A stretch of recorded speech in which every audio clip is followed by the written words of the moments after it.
Bapak kok tahu? Saya dengar ceramah Ustaz Somad.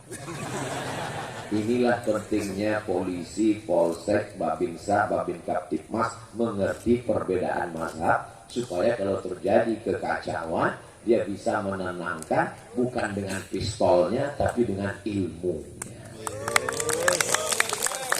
Setelah dia jelaskan semuanya tenang. Yang salah ini siapa Pak Kapolsek? Yang salah ini adalah imamnya. Loh, kok saya salah?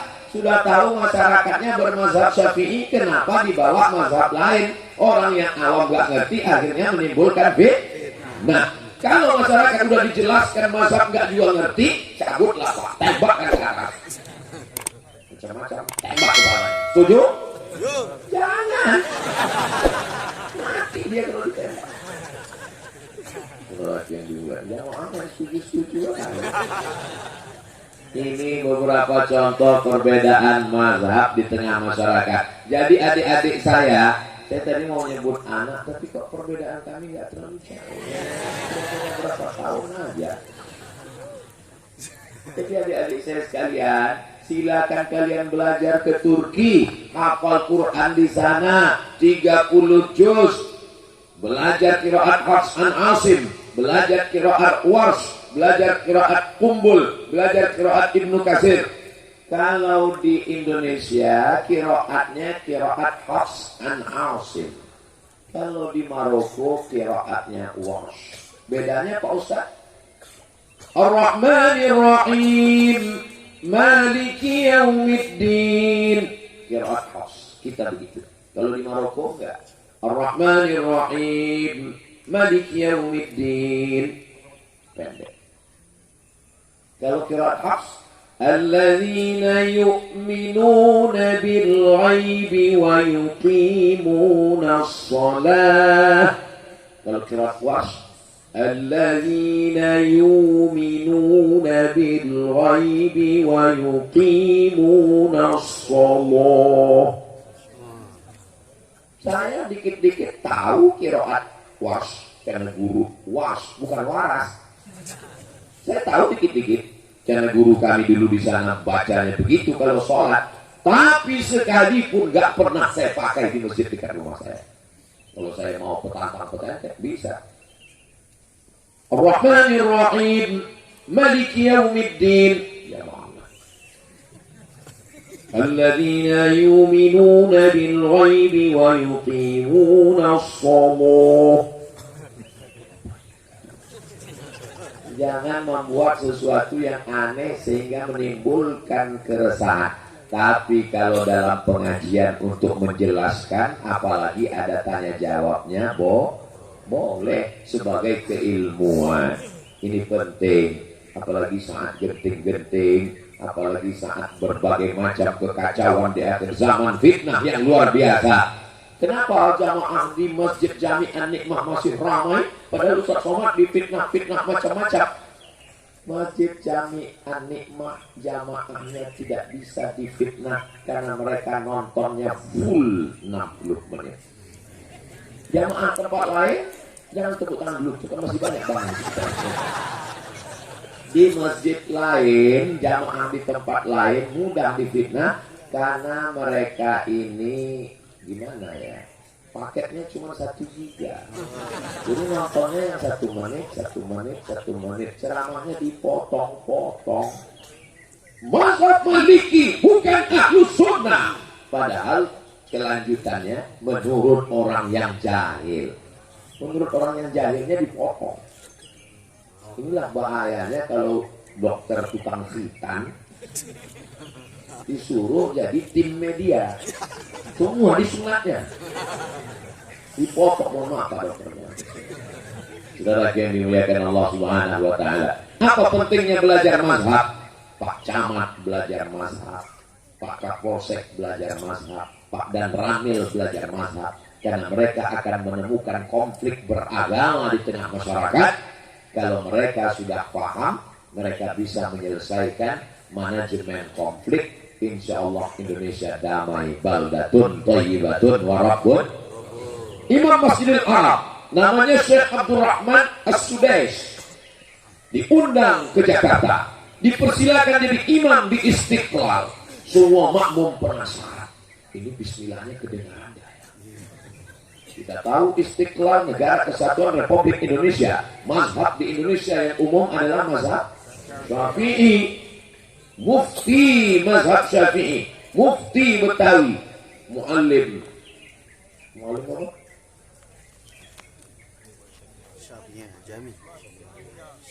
Mufti Betawi Syekh Utsman bin Yahya Al-Batawi. Lalu kemudian dari kalangan Betawi adalah muallim, bukunya 100 masalah agama. Saya melihat buku itu di Brunei Darussalam. Muallim Syafi'i Hazani. Sampai-sampai ada satu habib dari Yaman datang menemui beliau untuk mengambil sanad-sanad kitab mazhab Syafi'i. Beliau berkeliling Jakarta, majelisnya dalam 1 bulan lebih 40 majelis, dan dia tidak tabligh akbar. Dia membacakan kitab-kitab. Mudah-mudahan adik-adik kita ini ke depan mereka hafal Quran dan membacakan kitab-kitab mazhab Syafi'i, insyaallah. Dari mulai kitab Matan Takrib, khatam Matan Takrib naik Fathul Qarib, habis Fathul Qarib naik ke atas macam-macam kitab sampai ke I'anatul Talibin. Habis itu dia bacakan kitab Al-Mahalli, besar sekali. Habis itu dia bacakan kitab Al-Majmu' Syarah Muhazzab. Apa bisa saya ngajar kitab ini khatam sampai meninggal, Pak Ustaz? 2 kemungkinan. Kamu yang selesai atau kitabnya selesai. Kalau tidak selesai, insya Allah dilanjutkan oleh generasi yang akan datang, insya Allah. Amin. Nanti kalau Ustaz Somad meninggal gimana, Pak Ustaz? Siapa yang menggantikan? Hari ini kita tidak perlu khawatir. Inilah yang di depan ini calon-calon ulama ahlu sunnah wal jamaah, insya Allah. Ibu-ibu kalau mau cari menantu yang soleh, booking dari sekarang sebelum diambil orang Turki. Sekarang ibu boleh senyum sangka bercanda. Nanti begitu mereka pulang membawa gadis Turki, nangis Bombay. Baru pulang dari Istanbul ya? Iya bu. Hafal Quran? Sudah. Tamat dari Sulaimania? Iya. Nikah dengan anak ibu ya? Mohon maaf bu, saya sudah menikah. Makanya dari sekarang di booking. Setuju bu ibu?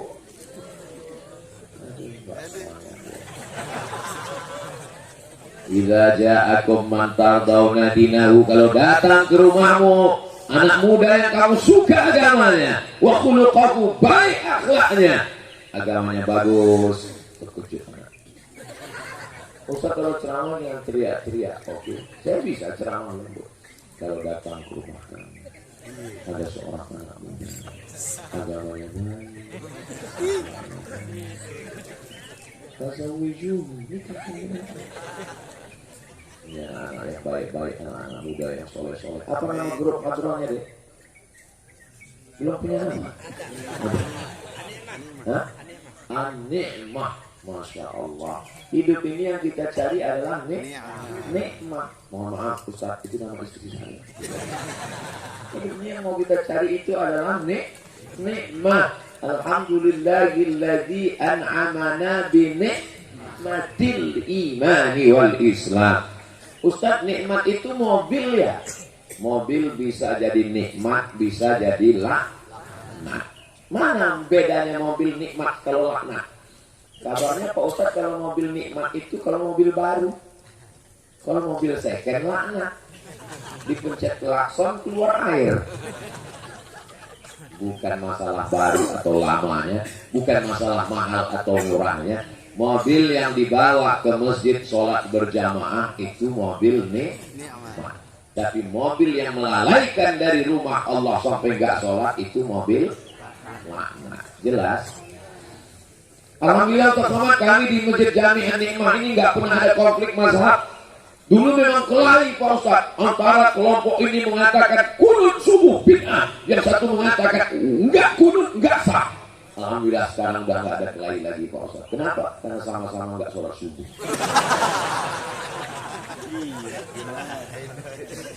Yang jadi nikmat itu bukan khilafiyah, tapi memahami perbedaan pendapat. Imam diangkat Kalau kita kumpul semuanya satu kecamatan ini, siapa yang paling berhak menjadi imam? Bukan Ustaz Somad. Yang berhak menjadi imam adalah ulil amri. Itu menurut fikih sepakat 4 mazhab, Hanafi, Maliki, Syafi'i, Hambali. Kumpul kita satu negeri, yang jadi imam adalah ulil amri. Jadi yang paling berhak jadi imam tadi adalah Pak Camat. Ulil amri. Lalu ulil amri mengangkat imam tetap, namanya imam ratib.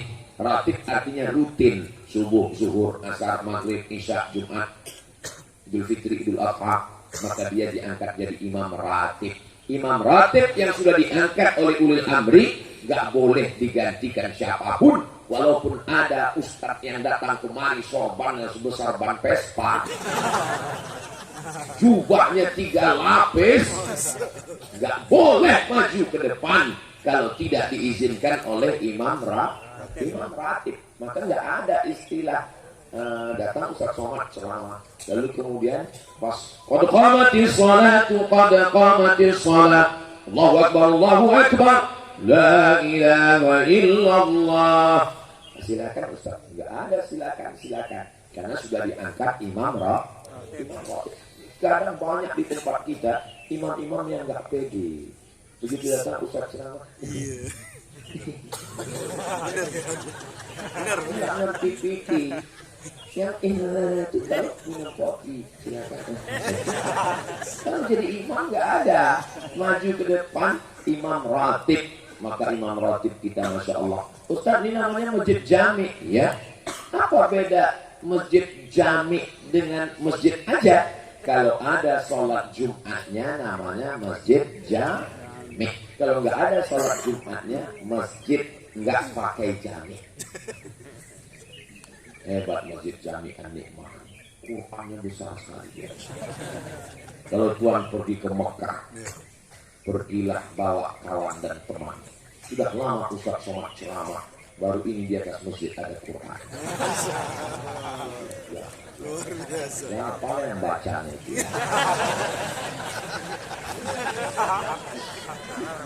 Ini masjid Jami ini arsitekturnya unik luar biasa. Masjid yang lain pakai kubah bulat, ini peta. Ada sebagian orang yang menganggap kubah itu hukumnya wajib. Kalau nggak ada kubah berarti nggak masjid. Padahal kubah tidak ada pada masjid yang dibangun oleh Nabi Muhammad SAW. Waktu Nabi bangun masjid, atapnya pelepah korma, rata, nggak pakai kubah. Jadi kalau dipakai definisi, kalau enggak dilakukan Nabi bid'ah, berarti membuat kubah di atas masjid adalah enggak ada saya ngomong begitu. Kubah itu datang belakangan, guys. Ketika Islam sampai ke Bizantium, nama kaisarnya Kaisar Bizanti, lalu dia membuat kerajaan namanya Bizantium. Itulah yang dikenal dengan Romawi. Ada satu ayat surat dalam Quran khusus untuk bangsa Rom yang besar, namanya surat Rum. Ghulibatir Rum, bangsa Romawi dikalahkan oleh Persia. Karena waktu itu ada blok barat dan blok timur. Blok baratnya Rum. Rum itu di mana sekarang? Italia, Eropa. Persia di mana sekarang? Iran, Asia. Dulu zaman Nabi kerajaan yang besar. Ketika Islam sampai di Rom, ada satu ciri khas bangunan Romawi. Apa dia? Tiang tengahnya melengkung. Nanti adik-adik sampai ke Istanbul, di situ ada bangunan Romawi yang besar, didirikan oleh Kaisar Konstantinopel. Dia membangun kota, namanya bangunan kota Konstantinopel, nama kaisarnya Konstantin. Bangunannya tiang melengkung, dirobah oleh Muhammad Al-Fatih menjadi Masjid Hagia Sophia. Panjang umur, sehat badan, kita berangkat umroh dan akan lanjutkan ke Turki menemui adik-adik kita insyaallah. Amin. Umroh akbar ke Turki bersama Ustadz Abdul Somad. Siap berangkat? Ongkos tanggung masing-masing. Kita jenguk adik-adik kita, anak-anak kita. Masya Allah betapa indahnya. Doakan anak Ustaz Somad juga bisa mengikut jejak kakak-kakaknya ke Turki, insya Allah. Belajar di Turki ini, andailah saya bisa muda lagi, saya ingin belajar di Turki. Kenapa? Bisa hafal Quran, negerinya cantik dan indah, musim salju bisa foto-foto update status, dan yang paling keren bisa memperbaiki keturunan. Jadi Ustaz nyesal nih ketuaan. Ya kalau kita nggak bisa, anak kita kan bisa, insya Allah. Takbir! Kalian akan berjihad di Turki nanti, insya Allah. Maka bangunan dengan tiang melengkung itulah disebut dengan kubah. Batunya disusun. Nanti kalian akan melihat adik-adik, batu yang disusun menjadi tiang melengkung.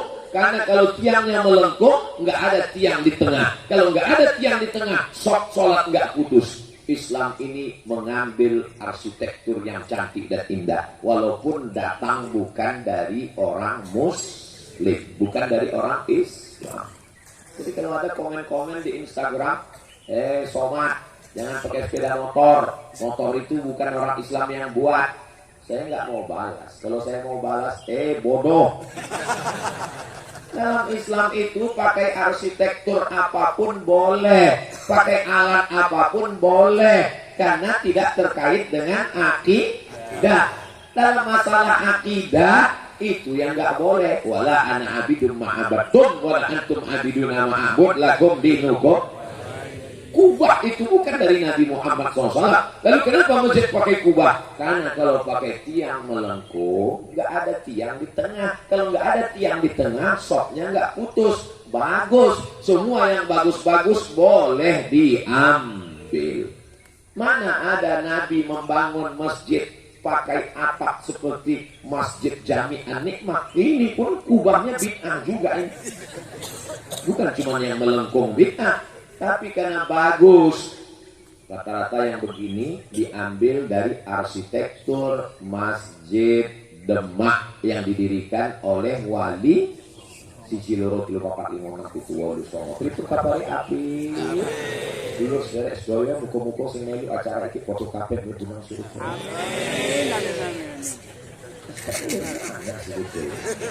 Kita ini adalah orang Nusantara. Betul? Ada orang Batak di sini. Biar ada orang kita sesudahnya. Horas. Banyak juga. Nusantara yang terdiri dari berbagai macam agama dan bahasa. Atas Sumatera, Aceh, turun ke bawah, Batak, Karo, Mandailing, turun ke bawah, Melayu. Melayu itu suku, bukan yang lari itu. Sampai tekor kene Melayu apa laku? Bukan itu maksudnya. Melayu itu nama suku. Yang di Sumatera ada Aceh, ada Batak. Orang Aceh kalau ketemu Puhaba, kalau makan Pajibu. Ustaz kok tahu? Saya tahunya cuma dua itu aja. Kalau ketemu Puhaba langsung Pajibu. Jumpa sama orang Medan, turun ke bawah Riau, turun ke bawah Minangkabau, rumah makan Padang.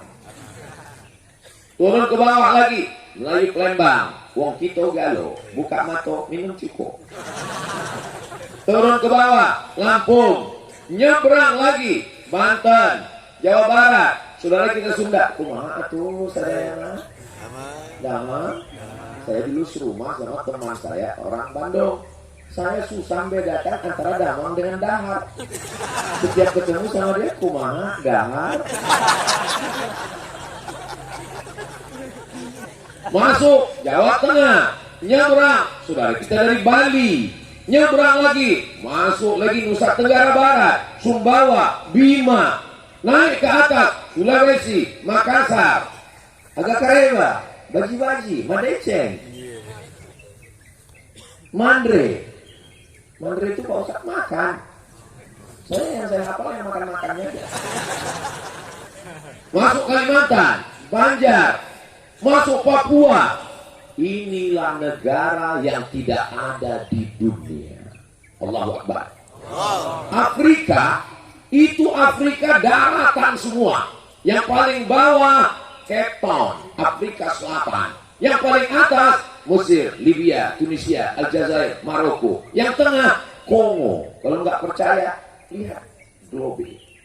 Pulang dari sini, buka handphone, Google Map. Betul yang disampaikan Ustaz Somad tadi. Jadi selama ini kau nggak percaya. Afrika 50 negara, satu daratan 50 negara. Itu tanah semua itu Afrika. Tapi kita Indonesia, Sumatera, Kalimantan, Sulawesi, Papua, pulau ribuan bisa satu negara, Bhinneka Tunggal Ika. Yaman, Saudi Arabia, naik ke atas, Yordania, Palestina, Suria, Lebanon, Mesir, Libya, Tunisia, Aljazair, Maroko, Mauritania, Liga Arab 22 negara. Bahasanya satu, tapi negaranya 22. Kita bahasanya di Papua aja ada 300 bahasa. Sesama saudara kita di Papua ngomong nggak ngerti karena bahasanya beda.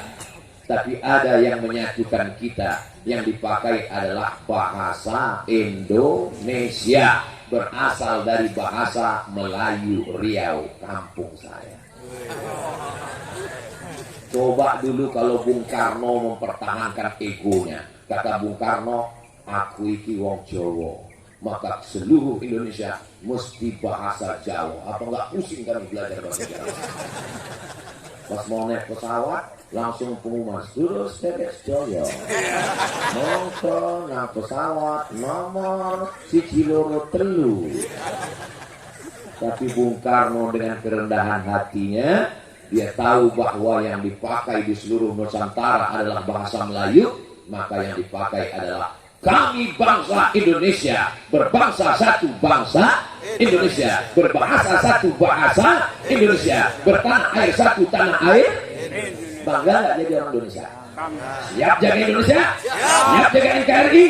Takbir! Allahu Akbar! Kenapa Ustaz semangat sekali? Ini bukan semangat, kenapa?